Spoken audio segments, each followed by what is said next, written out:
harmony all the time. Sparks when faith and preparation combine. The road been right here all this time, but you gotta look with more than your eyes. And the small axe Jesse Ryle representing for I Just Star Mindset. Rich forever.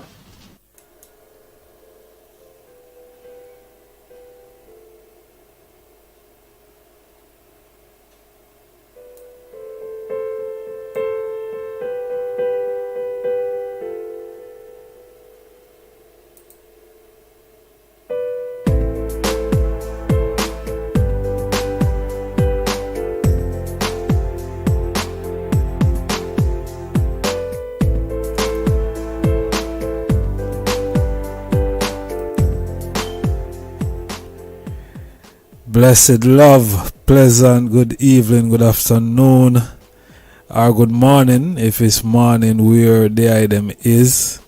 I want to greet the item officially in the divine name of His Imperial Majesty, Emperor Haile Selassie I, Empress Menen I, Holy Emmanuel I, King Selassie I, Jah, Rastafari.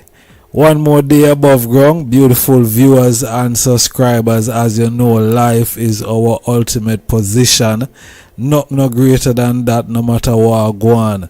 Zane, so yeah man, one more day, and you know it's great to have the item here. I must say we have a beautiful sister on the line, Zane, but we have a beautiful program lineup for the item today. Zane, we have someone from the, not the someone, but we have a member of the Ethiopian World Federation, you know, with us today. Honorable Excellency Black Madonna. I want to introduce her to the Mindset program for the first time. Blessed love, Honorable Empress. Blessed love. I'm happy to be here.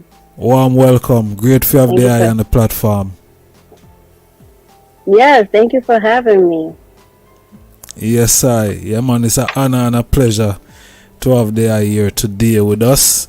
To give us a little bit more insight and some of the work that the eye do as a part of the Ethiopian World Federation. I know that the eye is a second president of the Ethiopian World Federation. Talk to me about that position first and foremost. Well, I'm the second vice president of the Ethiopian World Federation headquarters, located in Harlem, New York. And I'm from New York. I might be one of the younger members, but still not that young anymore. But in 1994, my first husband was owner of the Rastafarian Ethiopian Orthodox Church, Nyabingi and 12 Tribes Church that we had in Cincinnati, Ohio. So he was one of the first to open a Rastafarian Orthodox Ethiopian Church in Cincinnati, Ohio. He opened it in 1987. And I met him in 1991 or something like that. And we married 1994. And he brought me to the Bronx for a convention in 1994. And since then, he's passed away in 2001. But I remember writing the checks for the Ethiopian World Federation as an investment on something that he wanted to do. He loved the culture. He was an elder to me. He was about 18 years older than me, so I was about 21 when I met him. And I just remember writing the checks to invest into the land grant in Shashamani at that time. He He kept telling me about it. He was very excited about it. He would drive to the convention and invest into the first roads and to the first schools and things like that. And that's something that you never forget. You know, you never forget that. I remember him investing into a gold plaque during that time so that we could have our family name inscribed into the tabernacle in 1994. And when fast forward until when the pandemic happened and I had some extra money, he also to be buried in Shashamani. So my goal as his wife and as his administration for the church was to make sure that whenever I had the money to do it, that I would transfer his body from Cincinnati, Ohio to Shashamani. And that's what he wanted. And so me being the loyal wife that I was, and that I still am, I looked into it. You know, I looked into the Ethiopian World Federation. During that time, we were all inside. We had time to think. We had time to organize and strategize our plans for greatness. And I decided that I would take my money and look for the Ethiopian World Federation. And when I found some of the members that were running some of the international councils a couple of years ago, I was told by one of the leaders of the organization that the organization was facing great difficulties. They needed assistance with taxes, making sure that the business was on point and this and that. And that, of course, is my specialty, doing paperwork and stuff like that. I've been doing for a long time, running my own business. So when I found out they had issues, I looked into it and found out that the organization had been revoked by the state attorney in New York City. And being that I'm from New York, I was looking into it, and I was told by the state attorney's office what needed to happen in order to get the organization back. And after I presented that to several different people of international councils, nobody would get back to me. And that was not a good look for His Majesty's royal organization, which was definitely established in order to promote humanity through fatherhood and godhood. And this organization is a wonderful organization that holds the true values of democracy. And it also has a very spiritual undertone to it. And this organization, the Ethiopian World Federation, is for all Black people that were basically put before their God and their forefathers into making sure that we can help our people. And that's what this organization is based on being able to assist each other, to set the example of what humanitarianism is. And it's one of the oldest organizations, dating back to the oldest dynasties in human history. And so when I found out what was needed to do, and I didn't get any cooperation, that's when I basically stepped up and made sure that during the pandemic that every Black person had the exemptions that they need in order to save themselves from annihilation, which is in our constitutional right to do. And I just started working. I pulled up my ex-husband's old church. I became a minister, and by me becoming a minister, really just doing administration. But I had to get my ministry in order to write the religious exemptions to save people from vaccinations and different mandates. Also, with all that's going on in Ethiopia, we have a right by our Constitution to protect Ethiopia. As Black people in this world, we have to come together and protect Ethiopia and protect the sovereignty of Ethiopia, which is constantly jeopardized by different governments. And so our organization is basically established to be able to do that. And I didn't see anyone doing that. And so we've been able to make a lot of changes. We've been able to fight a lot of the mandates, a lot of the sanctions on Ethiopia during this time, and a lot of other places in Africa, Mali, Malawi, South Africa. We do a lot of paperwork. We process a lot of paperwork to protect the integrity of all Africans. And so that's what our organization is focused on doing. That's what we are doing. And we're really happy to be able to have the opportunity to do it. Although a lot of Black people don't know much about the Ethiopian World Federation, it's widely been ran by a lot of Rastafarians. And me, myself, I'm a Rastafarian. But the organization has not been functioning in order to save these people and Africans, refugees. Our goals stretch a lot. We do a lot for the community. Can I ask you a question? Because sure. You said it was widely run by Rastafarian. Was that from the outset? And is it because it's run widely by Rastafarian? Is it why it's not known more to Black people as you were saying? I would say so.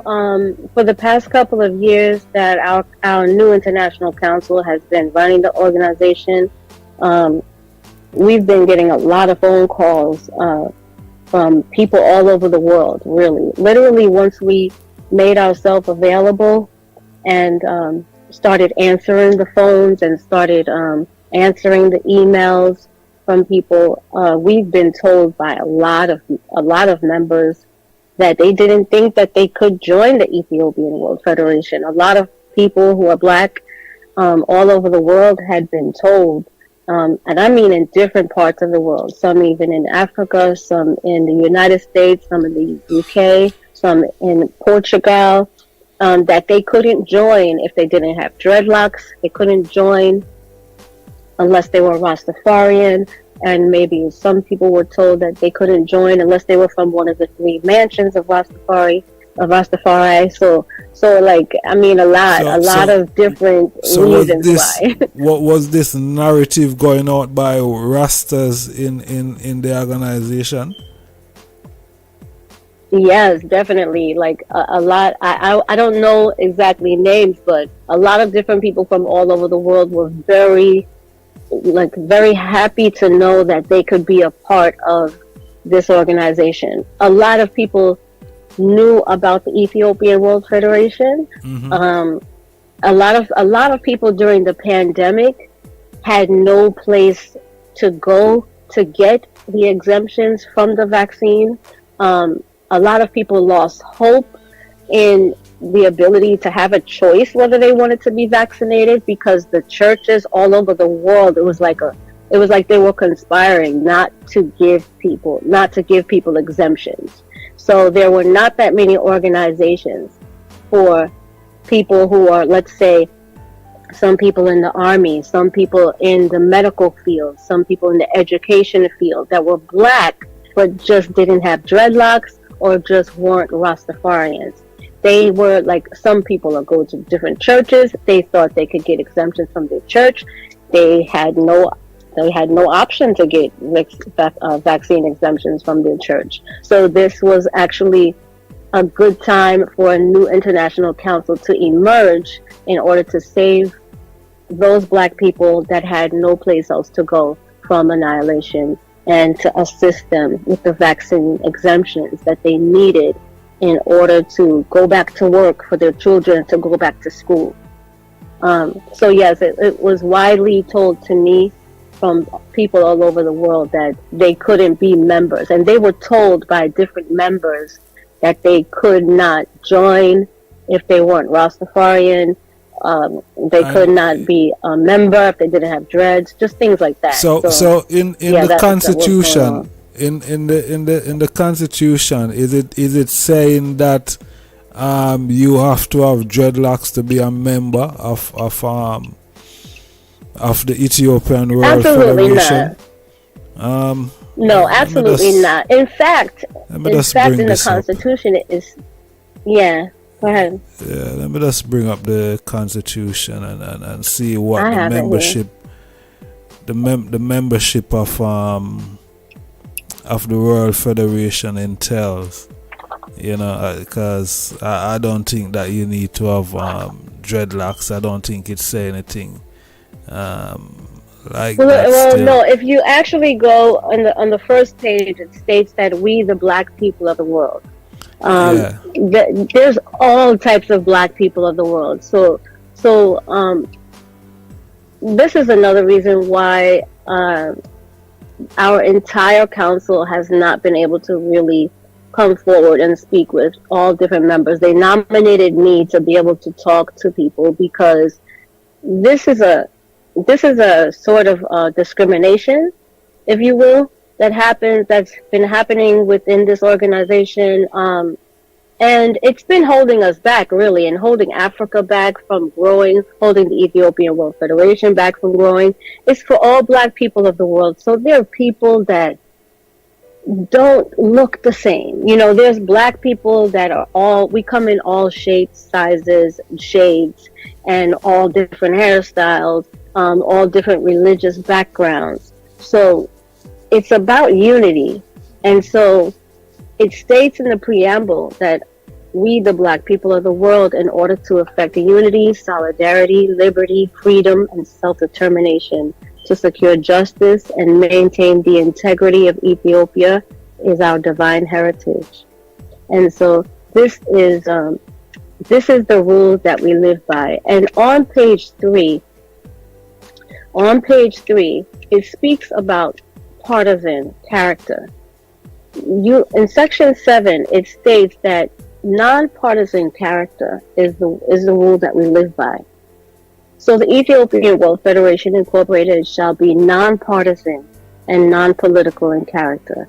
So basically that just means that if your religious belief or your political belief stops you from uniting with other black people of the world, you're basically null and void. Your basic membership is not. You're not a member of the EWF. There, you might be a member of something else, but it's not the Ethiopian World Federation, because that's not what we live by. And these are the rules that His Majesty put forth before us.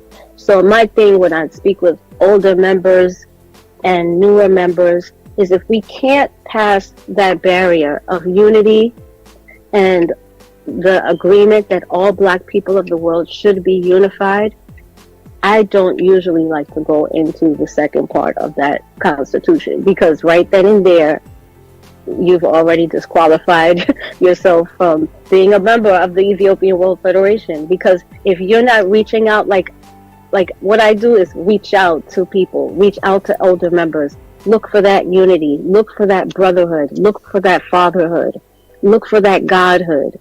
And if I don't get that, it makes it very hard for me to introduce all the rest of the members to each other, because that love is just not there. And it's like when somebody reaches out to you and they tell you, I'm in fear for my life, I'm dying right now, and your job as the Ethiopian World Federation is to save that person from annihilation, and you don't pick up the phone, you're not a member of the Ethiopian World Federation. That is what we live by.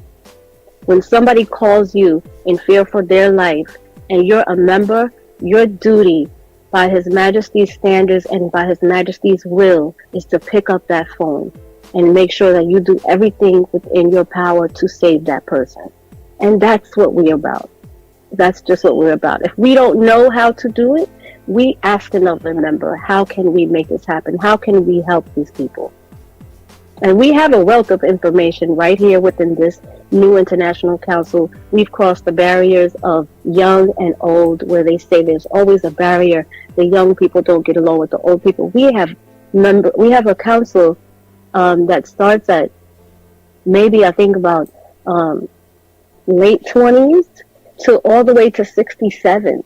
So we all communicate. Now, I noticed that some of our elder I was just looking at the membership, and it's just saying the membership shall be comprised of black people of the world. So it didn't specify that you have to have dreadlocks or you have to be a Christian or a Muslim. It just saying that black people are the world. So just reflecting back on what I was saying earlier when I asked you about if it's Rastas that we're telling people that they need to have dreadlocks. That would sound like something to me like when the Ethiopian Orthodox Church saying that if you have locks as Rasta man you couldn't come in the church. That's it does sound something Isn't similar. that something? Yeah. Yeah, it's something. And people who get treated like that, they have a tendency to treat other people like that. It's just basic psychology, and it's just not acceptable. It's not acceptable in the Ethiopian World Federation. It just isn't. I mean, that's like if when His Majesty opened this organization, I'm quite sure that he knew about Rasta, Rasta during the 60s and stuff like that, and he also knew all black people were being afflicted during that time. That was a very hard time in America, and a very hard time a lot of places, a lot of segregation going on, and that's the same thing. You're not allowed over here if you're not white. It's the same thing, and that's something that he was trying to get away from. So this was designed for all black people of the world, because we didn't have something like like the Ethiopian World Federation to put us on track with making sure that we are always unified with each other. And that we can always help each other and be self-sustainable. And everything we need to be self-sustainable is right there in that Constitution. Yeah. So, how do you see it? Do you see that? Because it stated that all black people of the world. You think it should make a difference to different groups of black people, whether they are Muslim or they're Christians or they're Rasta. Because I know that today with black people, religion seems to separate us in a way, And some people, that's something that we're always fighting about. Yeah. So I don't know if you how you see it, if people should drop that barrier. I see it like this. We have the ability to have different locals, so people can open up their local and they can run their local how they want to run their local. Our strength comes from our unity. And I know you're probably noticing Babylon is falling down and we're getting unified.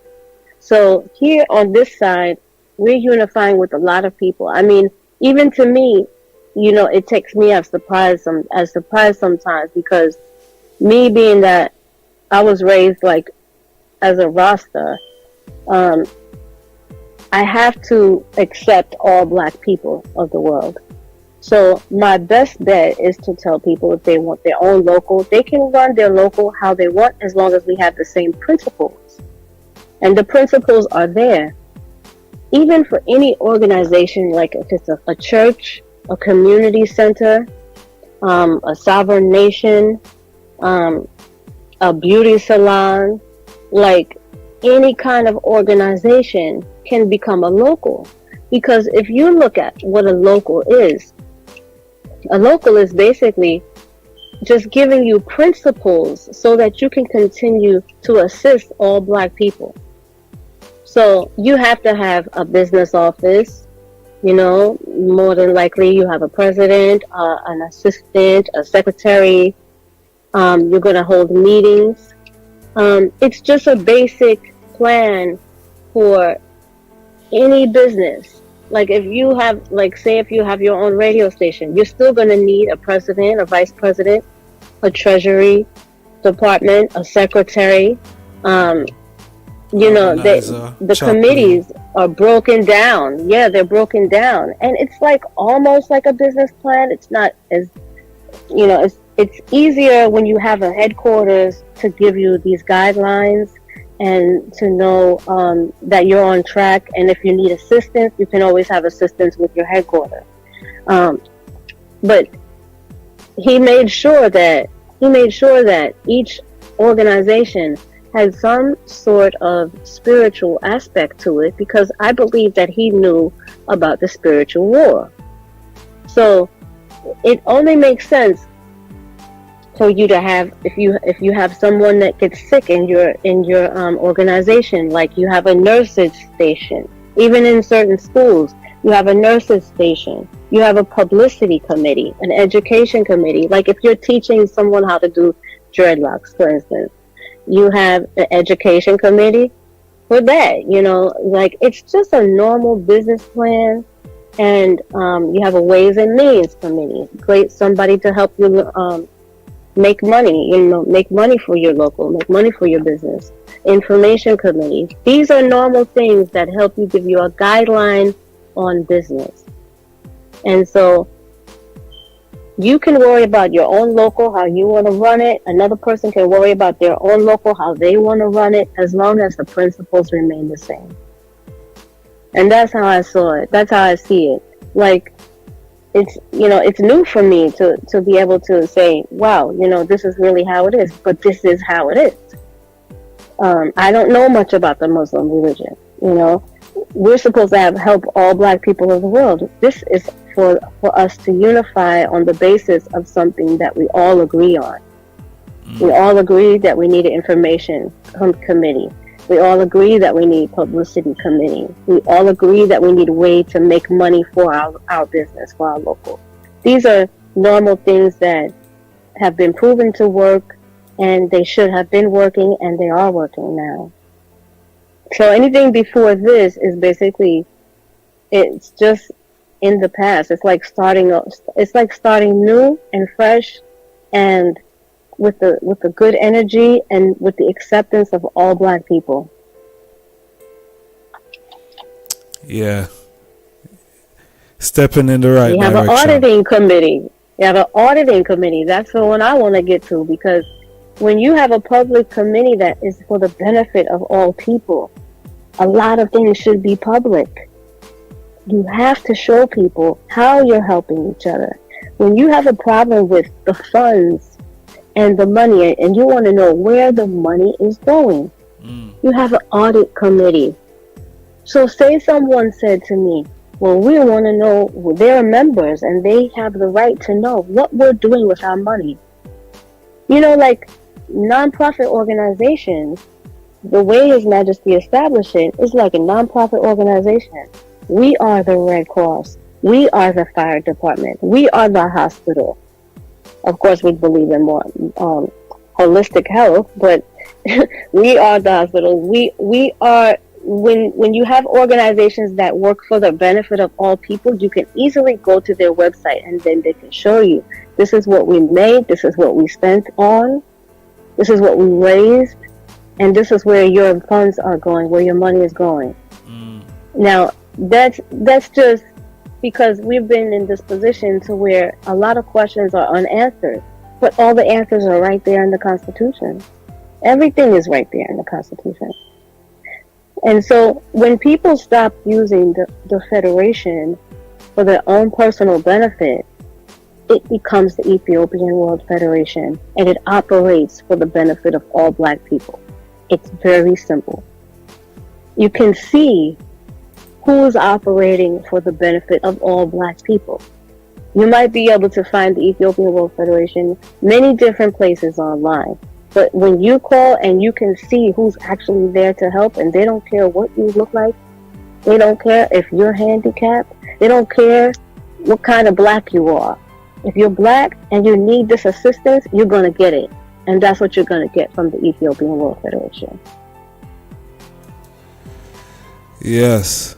Yes, that's what That's what everybody needs. yeah, that's what everybody We need needs for help. real. Yeah, everybody need help. That is the Yeah. reality. Yes. We That's were based on when the refugees, we were when back then we were supposed to assist the refugees from the Italian war with His Majesty, and that is something that we're continuing on carrying right now. I'm finding out a lot of information, and our council's doing a lot of research on what's happening with refugees. People are getting displaced, not in Ukraine, in Africa, and they have been getting displaced in Africa for a very long time. International Council is supposed to assist these refugees. We have refugees from Sudan, from South Africa, from everywhere in Africa, and they're not getting the attention that they need. And that is another reason why His Majesty established this organization. When that Ukraine thing happened, there was still war going on in Africa, and our people are not getting the assistance that they need. And this federation was established on the basis that we can come together and assist our own people. We wouldn't need anybody if we all unified. Now, we have members who have space in their home.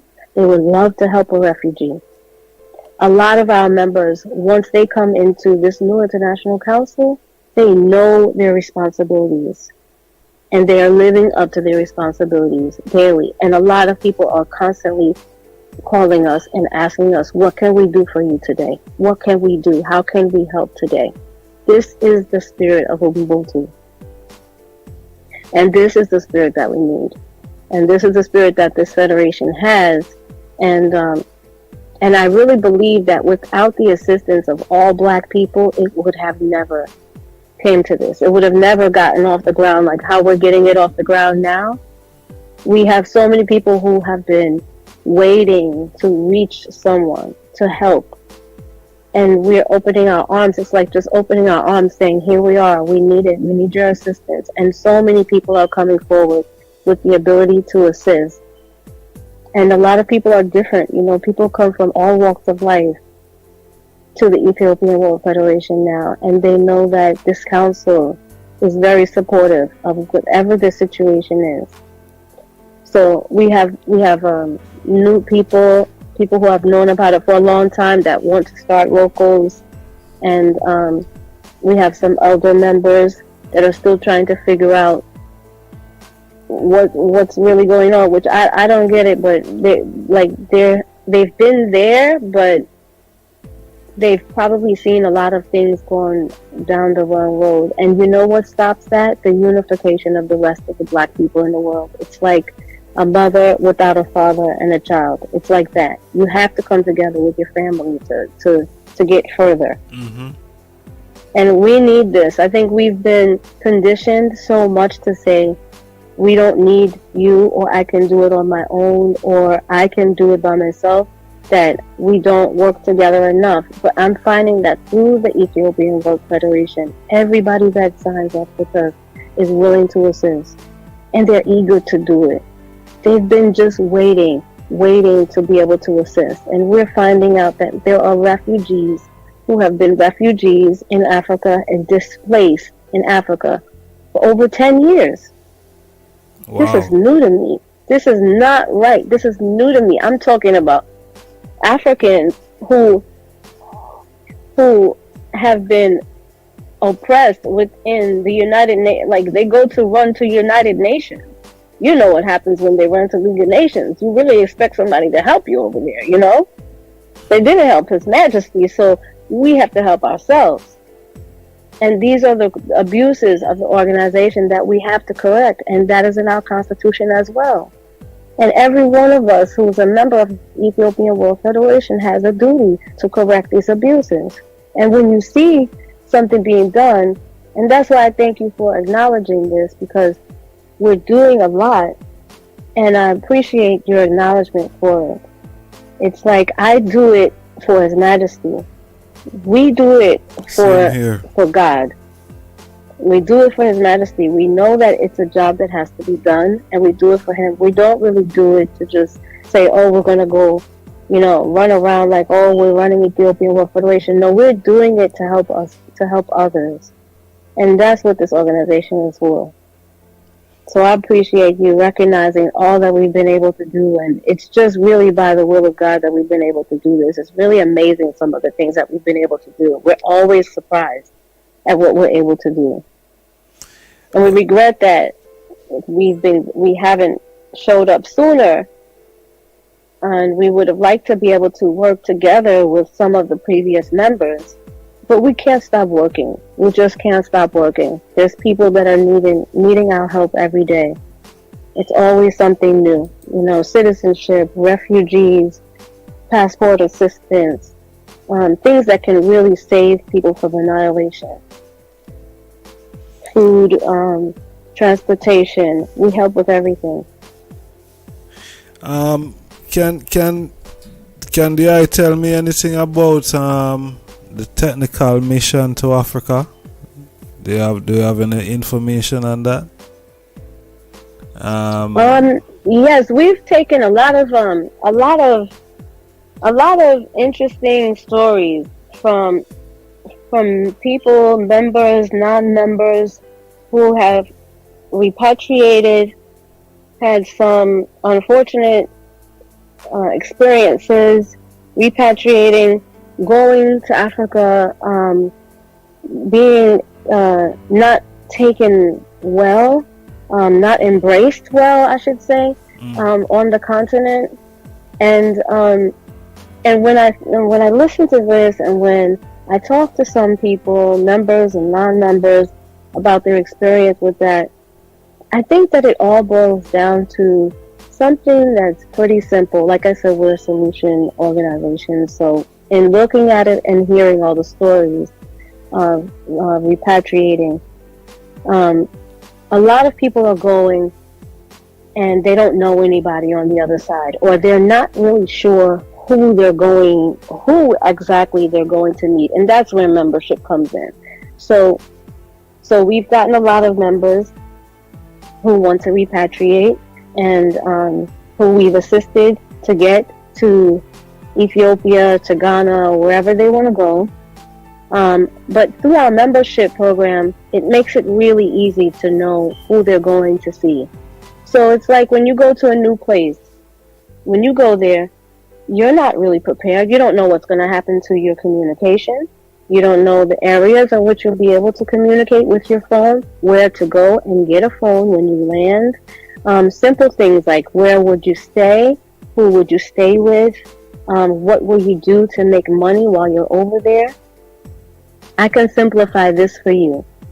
In 1951, Haile Selassie, he wrote a peace treaty, a peace and economic treaty with the United States for high contracting parties, which will be the Ethiopian World Federation-like organizations and locals.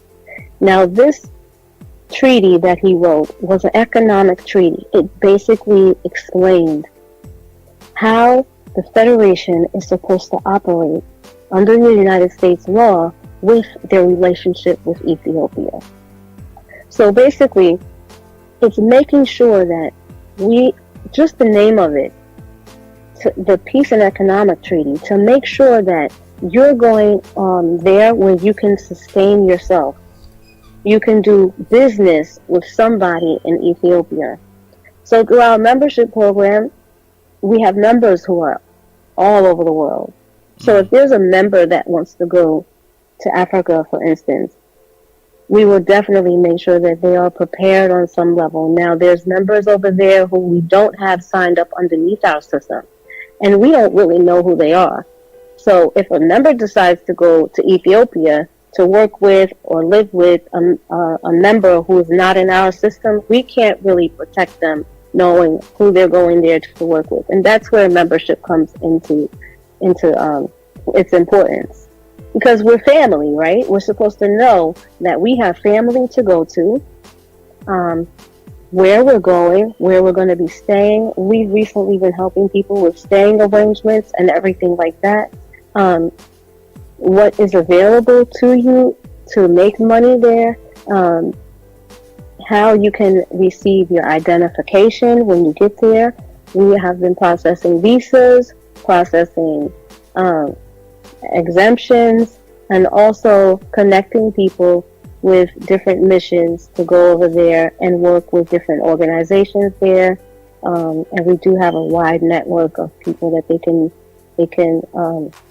do. They can get situated some kind of income when they get there. So even now, since we have been protecting the sovereignty of Ethiopia by way of U.S. Congress, we've been going in Congress and refuting all of the sanctions they're trying to put on Ethiopia, different sanctions they're trying to put on different parts of Africa. Now, since we've been doing that and being vocal about it, Ethiopia has opened up a diaspora services department, and that's through the Ethiopian government. And they also have $80,000 mortgage loans that we help our members apply for that have no interest rates. A diaspora bank accounts over there now. There's 3 offices where you can get your identification, whereas for the past 20, 30 years you couldn't even get that. So we've been doing what we're supposed to do constitutionally to protect the sovereignty of Ethiopia and to assist in any way we can with the laws, stopping some of the discriminatory laws that are going on in our with Black people. So Ethiopia, I think, has been recognizing that, and they have been actually opening up a lot of things. We can even invest into the GERD now, into the dam that they build over there. We have a procedure where we can we can apply for online identifications, and we can actually invest into the GERD, which is also a really good opportunity economically. If you want to go to Ethiopia, you can put $100 in there and you get 50%. I think it's like 50% back on your investment, and that can become a monthly income for you. So people no longer have to go there to Ethiopia and struggle and keep calling back to UK, America for money, because if they go through the Federation and they situate these things properly with the administrative help that we have at headquarters, then they can invest. And now you're investing. Now they're not looking at you like, why do you have these dreadlocks? Because people have problems over there in Ethiopia. Sometimes, even today, even a couple of weeks ago, I was called, and they said that they got pulled over, and the police were messing with their dreadlocks. See, these are the things that we need that would stop all of this sort of treatment, because when they know that they have set everything for us to do properly, and they know if we're doing it properly. And if we are doing it properly, there will be no treatment like that.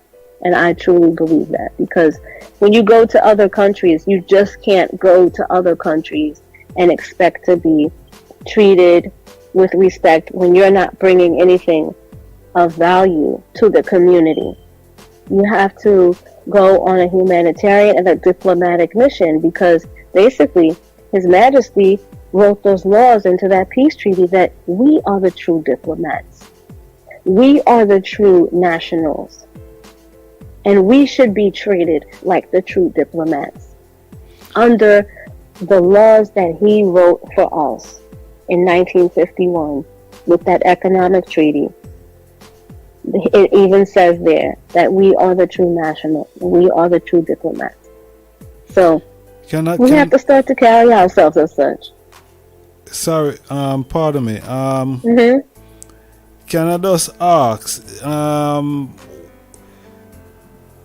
from the organization being set up, right, and people been going back and settling, is it just Rastas that's been settling under the Ethiopian World Federation land grant, or it's just other people as black people as well been settling since?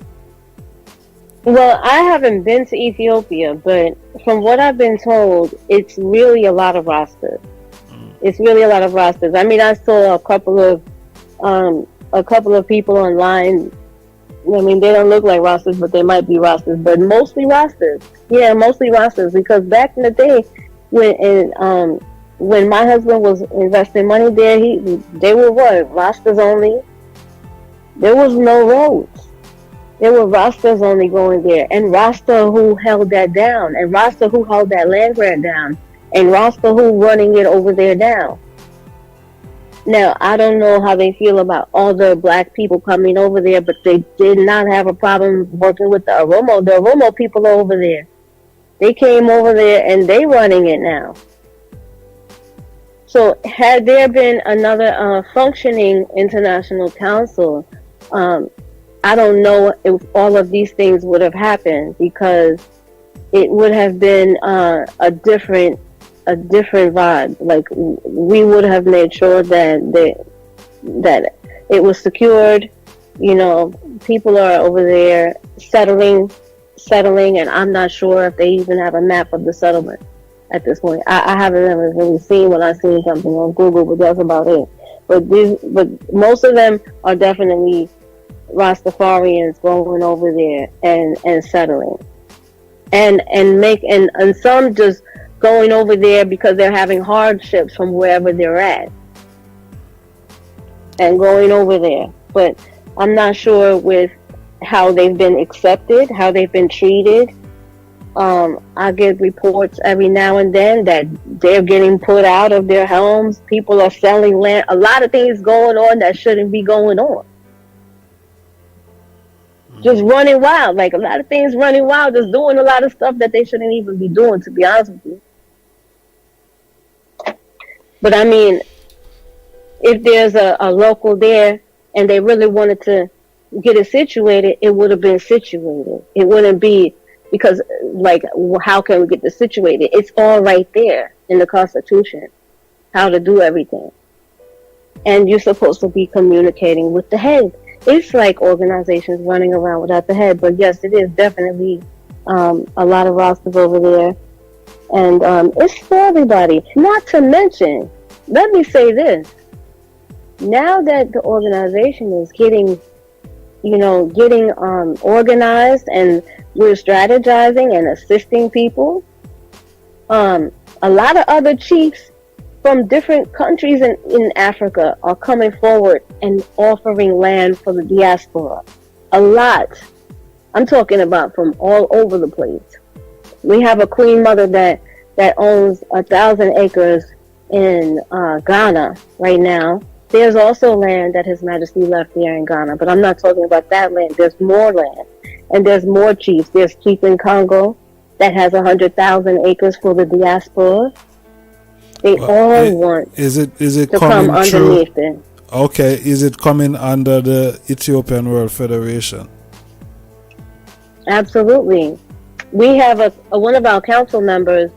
He's a chief in Congo, and he has 100,000 acres there that they need. They're running pipes for water now. You know, and it's definitely coming up underneath the administration of the Ethiopian World Federation without clashing. Like, we both have our organizations, and we've unified like we're supposed to. And the problems that Africa is facing right now could be solved with the diaspora. Africa is rich. Mm-hmm. Africa has everything. There is no reason for our people to be suffering over there, and the division that's been created is because Africa is rich. Now, I don't know who's causing all the division or what they're getting paid to cause all the division, but Africa itself is rich, and without the diaspora, our people will always be oppressed wherever we are, and especially in Africa. If the diaspora would come together and follow under the Ethiopian World Federation rules, the rules are there of what we need to do. Everything will start to fall in place, even for Africa. Seeing. Yes, see, you see what I'm saying? See what I'm saying? There's so much gold there in Africa that why is every other government going over there and making sure that we remain divided? Because you know what I was told, when you dig for gold in Africa and you turn around, there's more gold. Right where you dig, there's more gold. It just keeps growing right back. It's like never ending. It will never not be rich. Never. It will never not be rich. And without us really organizing and running the federation like we're running it properly, even the Africans and the politicians there they were not taking us serious. So now we're being taken serious. We know that this organization was established to foster our greatness, and that's what we are. We're the center of the solution. We're basically the center of the solution. What is the relationship between the Ethiopian World Federation and the AU? Well, we don't have a relationship with the African Union. Our constitution prohibits the elected officials to be a member of any other political organization. And the AU, once I think it was changed from the Organization of African Unity to the African Union. Yeah, it's a totally different name. They lost the organization. Like, it's a totally different name. The African people do not recognize at all the African Union. They don't work for the people. They have not been working for African people. And if they had been, there would be no more poverty over there. Interesting. So there's no relation. There's no no relation. No relation. We don't really even recognize the African Union at all, because if you look at what's been going on in Africa, the peacekeepers over there have been abusing the people. The African Union actually works with the European Union, and the African Union actually works with the CDC. And the CDC, we already know, has a depopulation agenda. So there's no way that we can operate with the African Union. What I believe is that the EWF was set up in case the African Union was not operating properly. So this is really our organization. The Ethiopian World Federation belongs to all black people, and we work for the people. And I had a conversation one time with the African Union, and they didn't have at that time, just up to months ago, they didn't have any NGOs. I don't know what they're doing with their money. But it's not putting it into the black people of the world. So we don't recognize the African Union. We don't work with the African Union. We're two totally different organizations. And nobody in New York knows about the African Union. It's just a fact. The African people don't recognize the African Union. They don't. We don't know about it. Like, if anything, in Brooklyn, we know more about the Ethiopian World Federation than the African Union. It's non-existent. It's not serving its purpose. It's just not serving its purpose. So you say all these conflict more wild in Africa that they're calling the African Union more wild to kind of like curve certain behaviors and things. They definitely work with the European Union. I mean, they even have a website that they collaborated with the CDC. And we know that Rasta is not collaborating with the CDC. I mean, Rastafarian is the basis, has been the basis of the EWF for a long time. And we do respect our elders, but we just have to start making sure that all black people know that they can be members also. And we have power with that.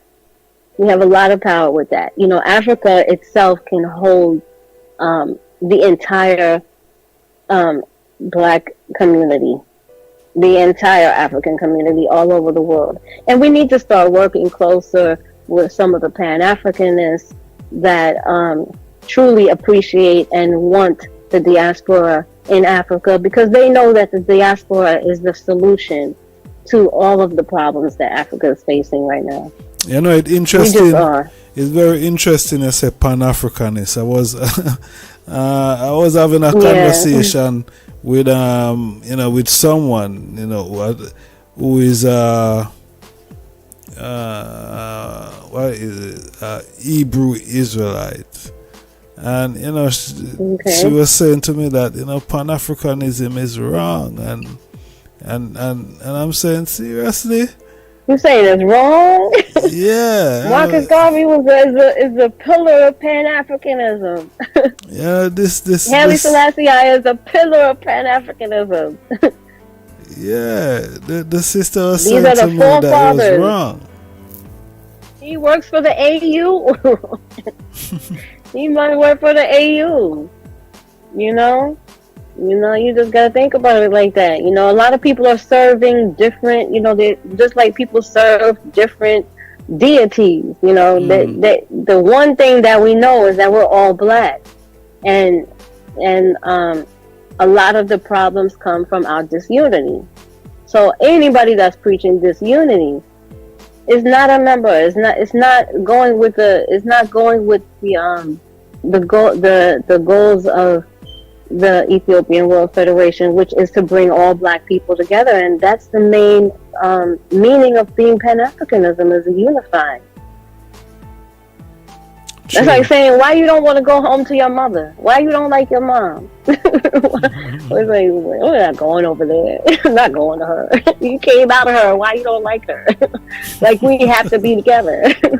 We have to be together. Like it's too bad. It's family reunion time. That's what it is. And those that don't want to, they run in different organizations. It's not the purpose and the mission of and the vision of His Majesty. Interesting still. Yeah. Interesting. I think Africa is calling out for Pan-Africans to they want to bring Africans together, and stop separating us. That's been the main reason for our disunity, is people coming in and separating us and preaching things that divide us. Divide and conquer. That's been the same goal from breaking down all of the organizations that will give us the freedoms that we have as being black on this earth together. Like, people dividing us. They just want to keep dividing us, and they've been doing the same strategies to keep us divided, and they keep trying the same thing, and it's been working, but it stops here. It stops with the Ethiopian World Federation. So anyone that's preaching anything like that, they don't respect the mission and the vision of His Majesty's dynasty. We're all his children. Yeah, that is for sure. Yeah, we're all his children. Yeah, that is for sure. Yeah, we're all his children. How people in America, like New York is where the headquarters is. Yes. I had Sister Ascali and the program, I think, a couple nights ago. She's someone who have been a part of the Ethiopian World Federation for years. She was saying that office should have been set up at the airport in Addis Ababa. How do you see that? Ethiopian World Federation office should have been set up in Addis Ababa. Yes, that is a great idea. I mean, I thought about this. It was a vision that I had for repatriation, to have some of the Nyabingi at the airport. In Africa, sometimes they welcome some members of the diaspora sometimes at the airport, greet them, welcome them if they have questions about the area or they need direction to go and see certain things, and also to move there, assistance with their visas. It has to go through the Ethiopian World Federation because we have a list of our members. We know exactly who they are. They've taken an oath to do the right thing by the organization. Our members would know who they're going over there to see. That definitely has to go through the government. And we're rebuilding our relationship now with the government from New York, from the headquarters.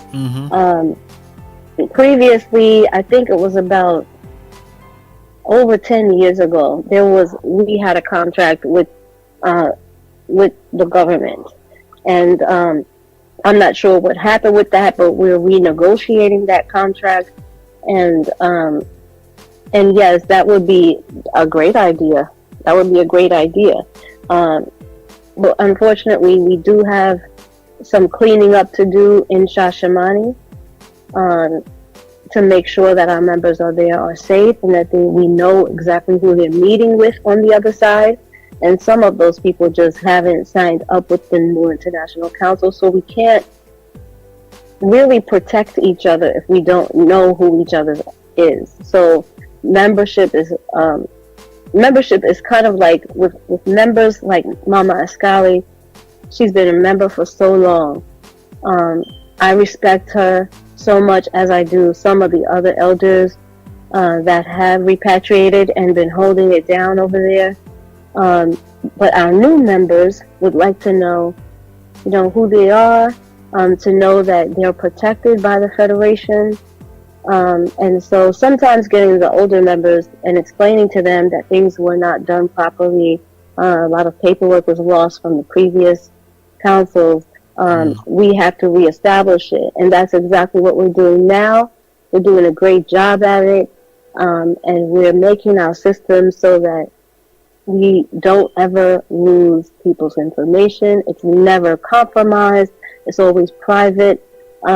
People have different circumstances from before they go over there. Some may have a job set up, some might not have a job set up. Some may have money to build their homes, some may not. And we're here to make sure that all of those things are put in order and they're prepared for that repatriation. And making sure that all Black people are accepted as well. So it's not just Rastafarians that can move over there or that can go over there. Making sure that the mindset of the people over there is one that is welcoming to them, one that is safe and that is secure. A lot of people aren't from New York, or where this is a big city and they're used to being in different situations and moving around in different situations. So our job is to make sure that they know where they're going, they know what they're there for, and that they have a mission to do when they get there, which is most important to the government there. Because if you just pack up and go there and you don't have any source of income, or you're not bringing value to the community, the respect is not there that we need to have. And that respect comes through the Federation.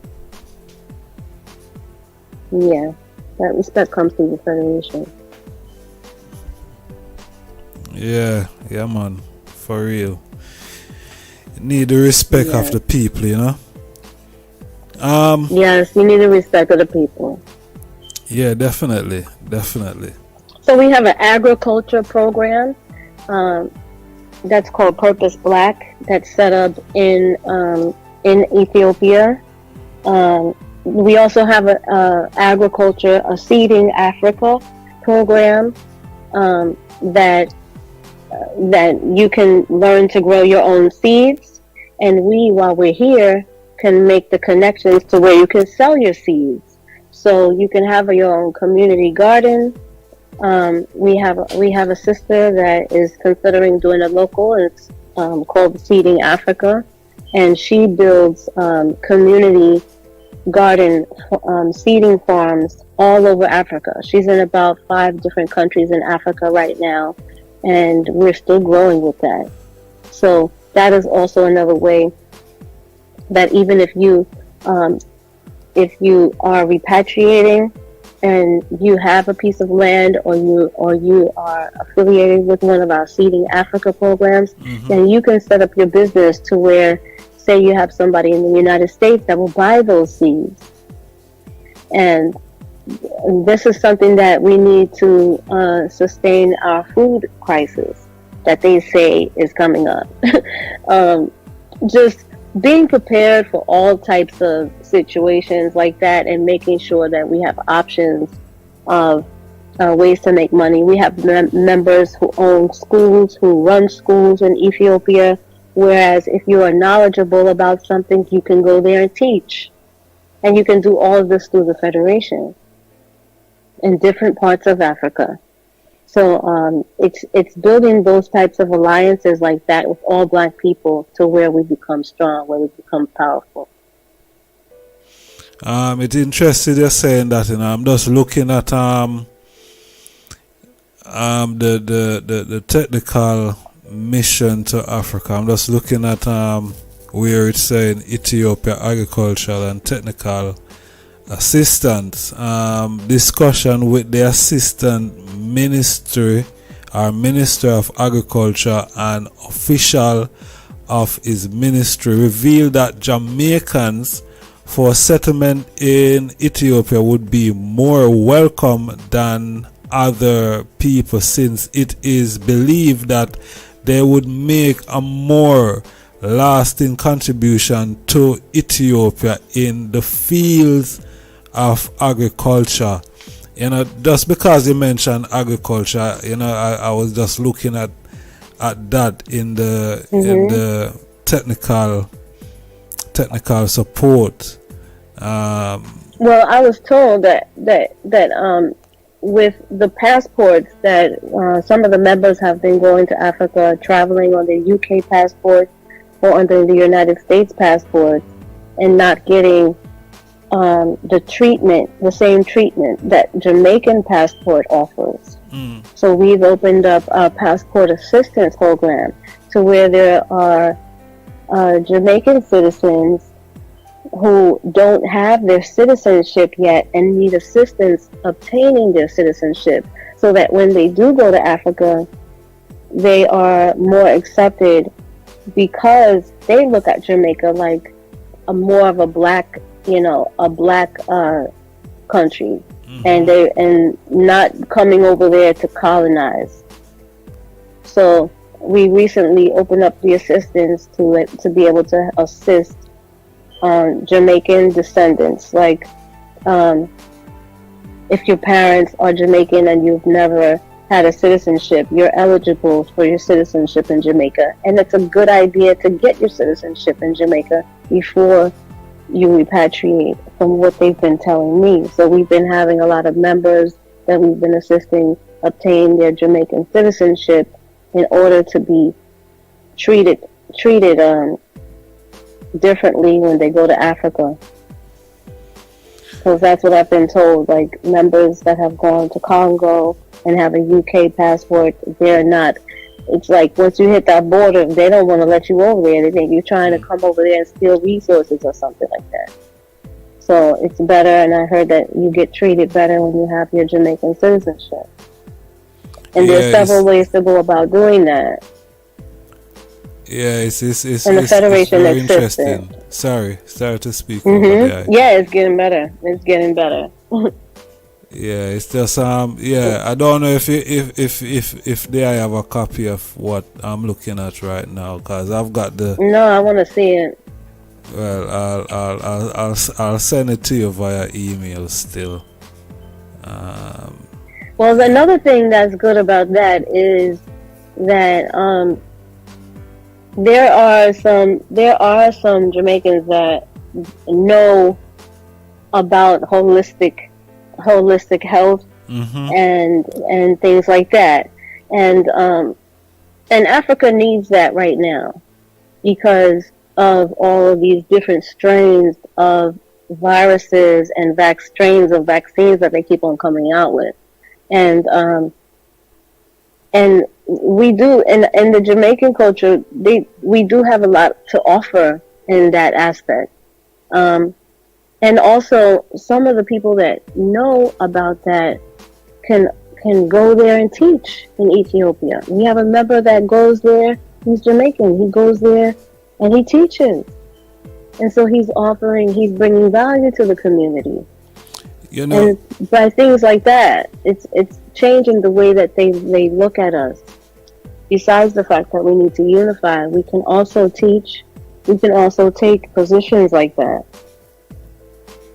yeah, man, you're very right. You're very right. Because yeah, His Majesty said that the Ethiopians and the Jamaicans are, they're blood brothers and sisters. So that's like saying we are one people. Yes. So it's just interesting And to recently, me, reading from mhm, from the technical support that the Assistant Minister of Agriculture showed a particular interest in the Jamaican coordinated extension service program, and felt that Ethiopia could well model its coordinate service on the Jamaican pattern. So I think what they're actually saying there is, in terms of agriculture, ones from Jamaica could fit into that program very well. They could fit in. And very well, yeah. one of the things that I've heard over the years, being a Rastafari, and talks around the land issue in Ethiopia, is that there haven't been any development agricultural wise and the land, and that's why some of the land was retrieved by the Ethiopians. So it's just interesting still, just looking at this now. Yes, we have a couple of members that are teaching some things over there, and that Purpose Black program that has been presented to us about it's an investment program. So basically, we have an agreement where we would invest through the Ethiopian World Federation or individually. Like, say, if you have $500 and then you want to move over there, you take your $500, you will put it into an account that I would suggest to go through the Federation with, so you can keep an eye on it.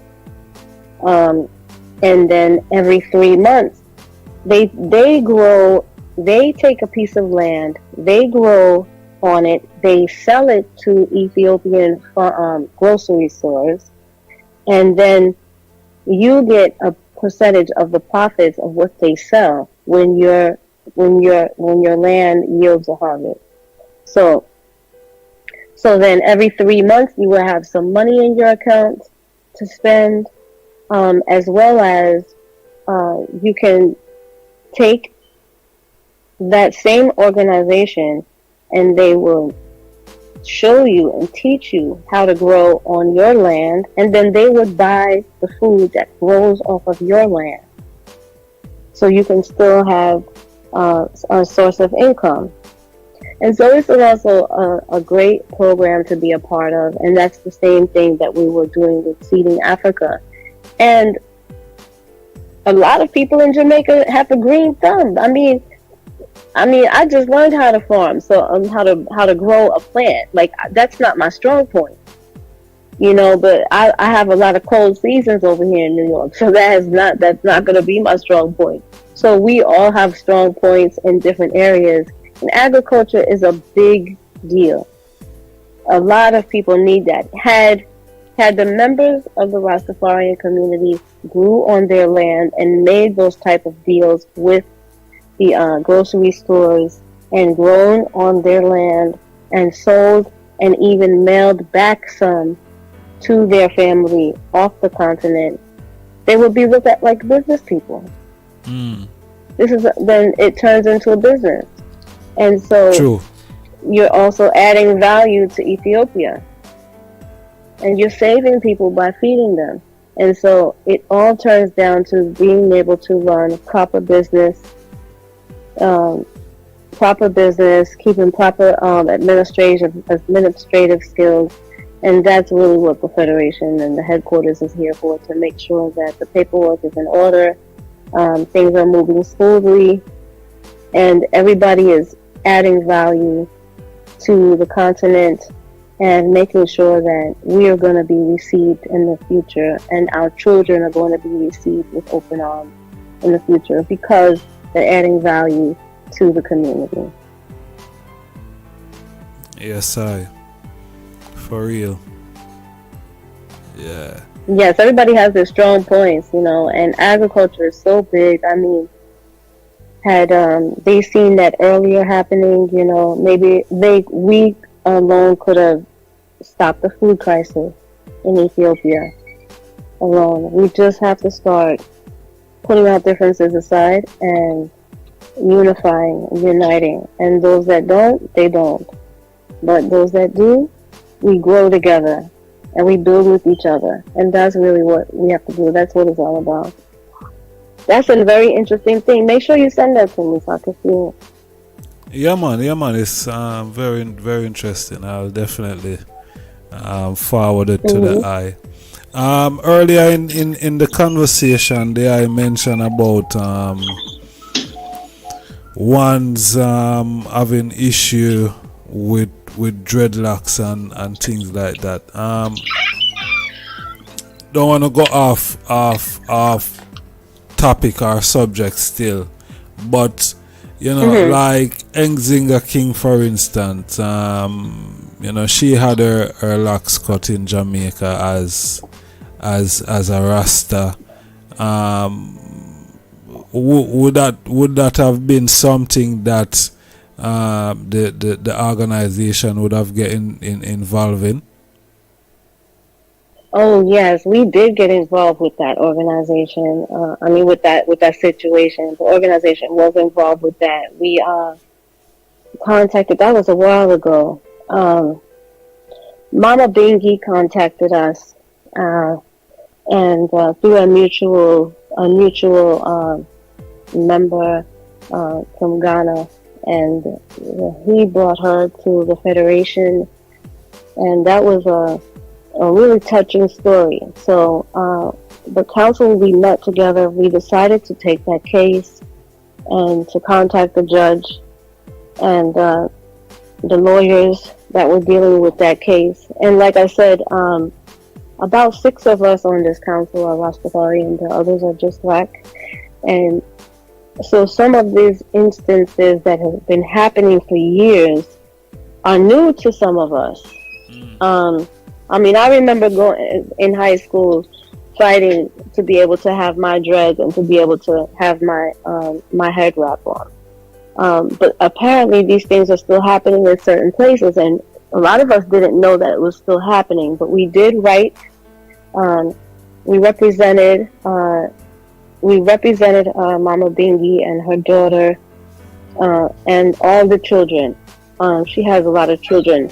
We represented them in that case, and we spoke with the attorney. And we wrote a letter to the Jamaican government and also to the judge, and I think they tried to change the judge. So we contacted both of the judges and basically read them their rights. Like, these people have to be read their rights. Like, seriously, they've been violating our people for years, like generational violations. And because of the disunity of the Federation and the unwillingness to be able to work together, we could have avoided these things. And so we did. We actually contacted them, contacted the clerk over there, a couple of different courts over there, and we let everyone know that human rights violation, what they were doing to that young girl, and we have a spiritual council, so we do a lot of spiritual work here. And so I mean, I literally saw what happened in their courtroom. It was like I was there, and I didn't even go there. But we did write them. We know that they backed down off of that situation. And I think Mama Bingy wants to still go forward with trying to sue them. I come from that background. I come from that background, a family of people who have been suing the police, shutting down police stations, fighting for civil rights for a really long time. And so this was like a very easy case for us to deal with. We didn't realize that in Jamaica that this has been going on for so long. And this just from simple miscommunication with each other and with our people. And so the connecting of all of us and unifying for one cause to make sure that we are saved from annihilation and that we are seeking justice actively, that is definitely something. And we have legal representation, but we also have a lot of paralegals and people like myself who are really good at communicating with courts, judges, international courts. We bring it to the attention of who it needs to be brought to the attention of. And we was able to make sure that did not happen to her. That was a very clear injustice. There's a lot of injustices that we as a federation should be able to attack our own self. Do you think it's even a bigger injustice when like the DDP in Jamaica ruled that there wasn't any how can I put this, any breach of human rights or any law broken by the police? The police get off scot-free. Were you surprised? On what case? On what case is that? And Zinga. That was the ruling from the DDP in Jamaica. In the first time she went to trial, they said that they dropped her charges. I think they dropped her charges. I have to look into it because I was told that they dropped the charges, and they won that case. I don't know. That's the last I heard about it. I have to look into that. You got to send it to me because I have I saw an interview that was done that they won that case. So I have to see what else. It might have been being able to, they wanted to sue. I'm not sure if they were able to sue, but I believe that we made a step forward with that case and they dropped the charges. So I have to look back into it. I have to revisit it. Okay. But see, these things like this, we have to stay in communication about, because I have the attorney on speed dial. Like, this is the thing that we do. We keep in touch with them. We have an attorney on speed dial. I thought that they dropped the charges on that case. I'm not sure if she was able to sue, but I don't know that they got off scotch-free. And if they did, and she wants to continue to pursue them not to, then that's some more communication that we have to have. She's in one of our groups. I have to ask her. Okay. Yeah, the item seems like... Yeah, those are the things that we like to fight. Those are the things we like to fight, those types of charges. definitely fighting for the rights of black African Yes. people, you know. Yes. Just I was disappointed to hear about that. yeah, we all were, you know what I mean? Because you know, Rasta is, Yeah, you we know, gotta follow up. I gotta follow up. yeah, definitely, yeah, man. But Hmm. but before we close and things, still, um, what do you think about I kind of get my question all mix up right about now, but what do you think of, like, why the organization is just like some light is just shining back on the organization? Why you think that is now? Why you think that's happening now and it was not visible before?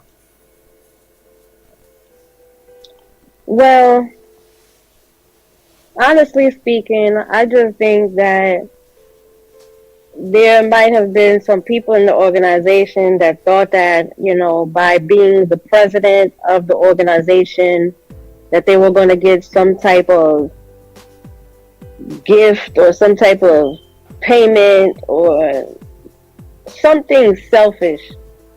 So once you take yourself out of the organization and your selfishness out of the organization begins to flourish. It's natural. It's really natural. Once you start helping people and doing what the organization is supposed to do, then the light starts to shine back on the organization. It's very simple. A lot of people want to be the president. I think a lot of people were told that they were going to, be able to inherit some type of money or something selfish. Honestly speaking, if you are about the Ethiopian World Federation, then you will appreciate being able to assist others, appreciate diplomatic missions, appreciate the progress of saving black people from annihilation. And if you're not for the people, then the organization kind of goes dormant because it's about the selfish reasons. People want to have selfish reasons. If like say, if I supporting the organization, supporting the refugees and making progress, and or if I'm not making progress, say if I'm not making progress and I meet someone that is able to make progress, then the only right thing for me to do is to allow that person to assist and allow that person to make the progress that the organization deserves. Other than that, we've been infiltrated. We had been infiltrated.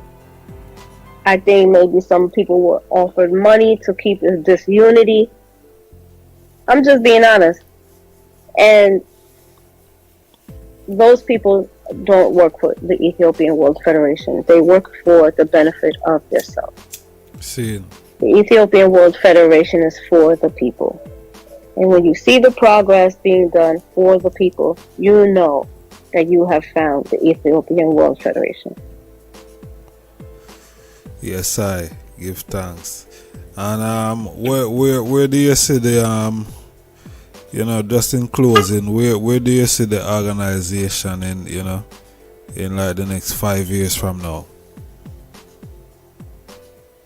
Well, I see the organization probably signing government contracts with maybe about 5 member states in Africa, joining with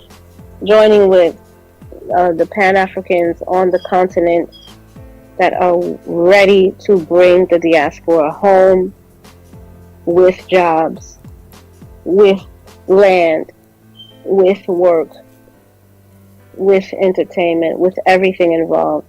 And and several different member states that are not happy with the way that their country is being ran, whether it's by another organization or by the president,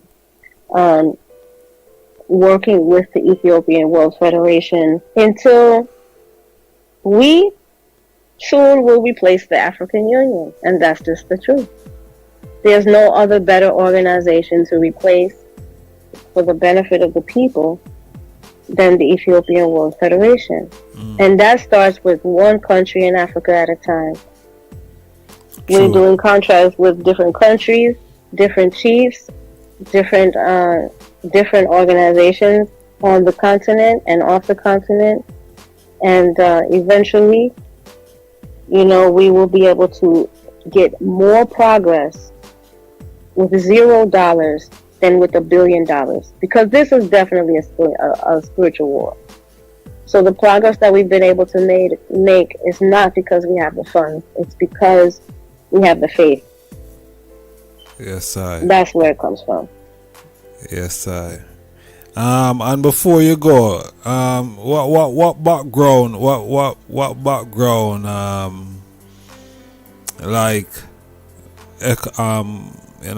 more upon a school level, you sound like a lawyer still.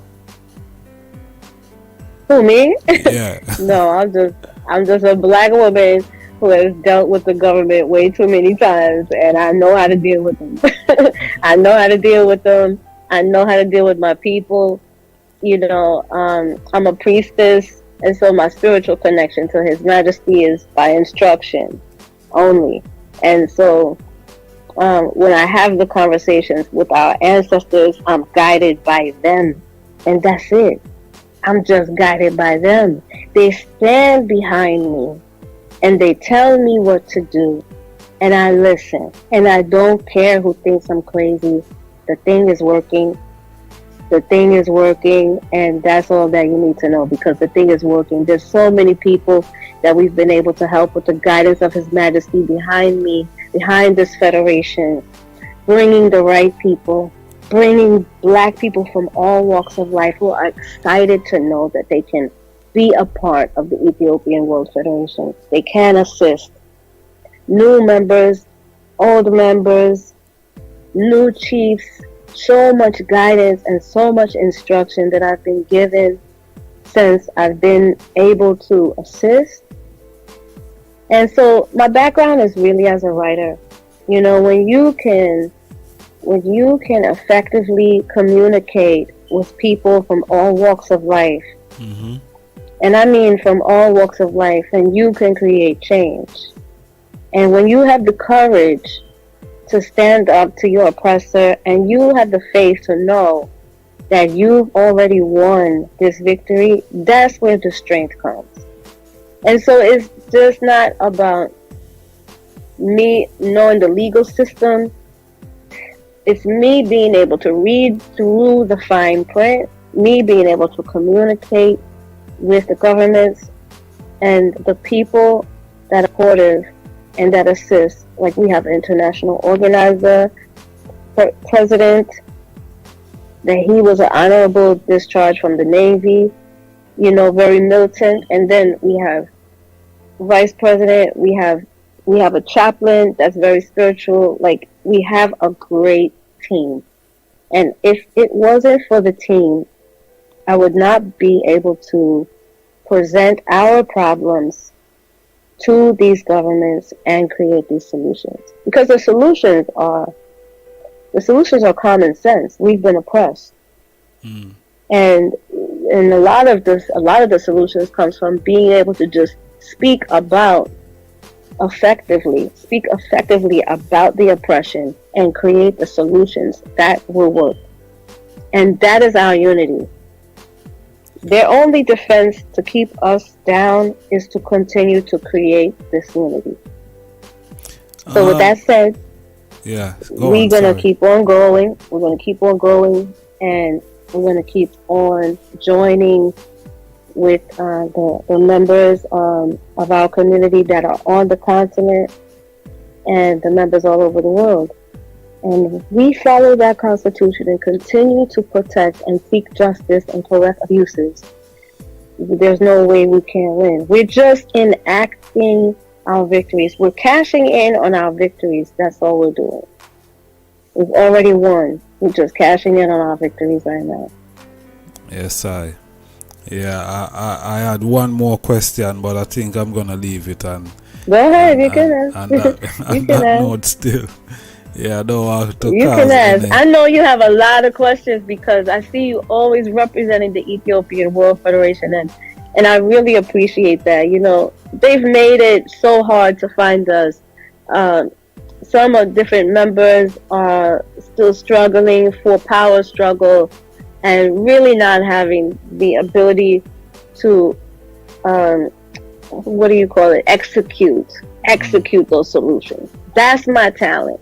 My talent is in executing the solutions from a spiritual perspective and bringing them into the physical form. And so that's really truly my talent, of being able to see the spiritual struggle and manifest it through a physical form. And so we've got a lot of people that are on our council that have that same talent. We all have that same talent of being able to see it in a spiritual form and find a solution and make sure that it gets done. Make sure that those jobs get done. So Yes, we I- do operate on a global level.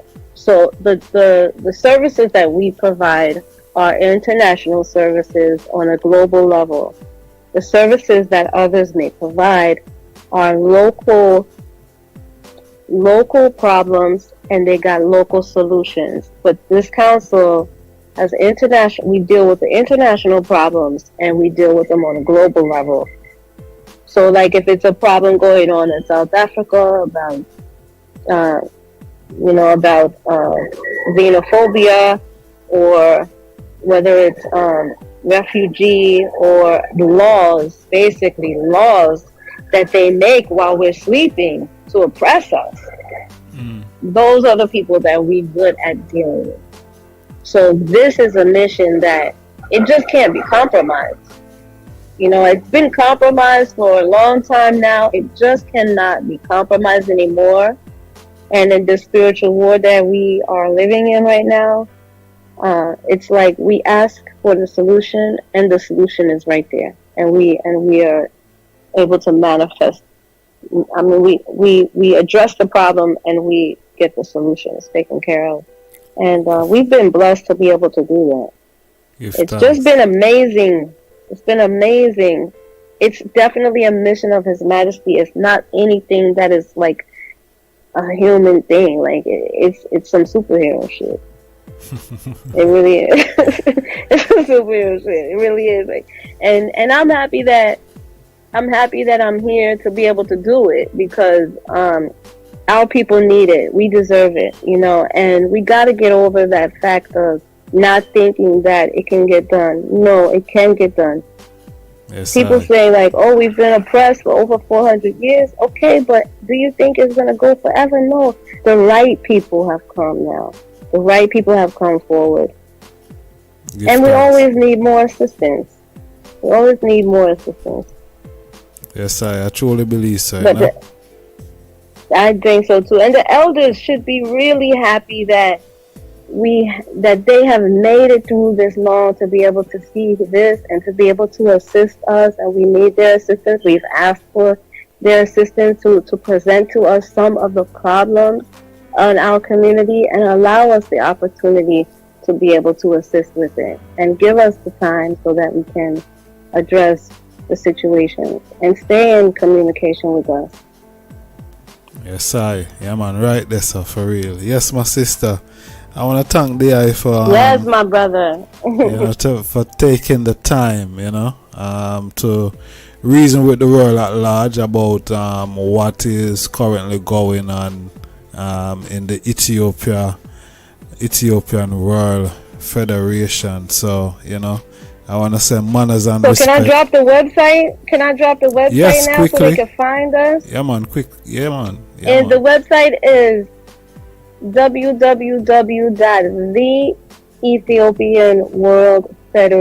www.theethiopianworldfederation.org.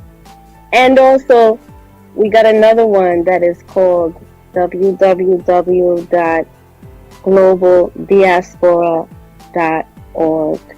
I appreciate you for that. They Yes, need to find us. for real. Yeah, man, definitely. Yes, my sister. So, more strength in the works, what I mean, more blessing, Okay. more guidance, more, more Yes. upliftment, Yes. more elevation, what I mean, more progress, Yes. in More in progress. yes, in their works and endeavors, Yeah, man, more blessing and strength, Absolutely. man. So we give thanks. Thank you. Yeah, man, it's been an honor and a pleasure, what I mean, for having the eye on the platform here. More love and strength, It's my my sister. pleasure. Yeah, Sister Madonna. Black Yes. Madonna. Yes, Yes. Yeah, man, manners and The respect, truth. my sister. Yeah, man. Give thanks and yeah, we will link soon. We sure will. All right. Thank you for having me. It's a blessing. Yes, peace and love. All Rastafari. right. Okay. Peace and love. Peace. Yes, brothers and sisters. Yeah, man, there they are, them have it. Reasoning with second vice president of the Ethiopian World Federation. I think it's one of the headquarters in America. So yeah, man, give thanks to our sister to take it the time, what I mean, to explore with us what's happening and what the work entail, from her side, so we give thanks. Reason we do in the comment section, and manners and respect, peace and love. Zane, Rastafari, powers and blessing. Smash that subscribe. See you on the next video. I just start the mindset. Smash that subscribe button. See you on the next video. I just start the mindset.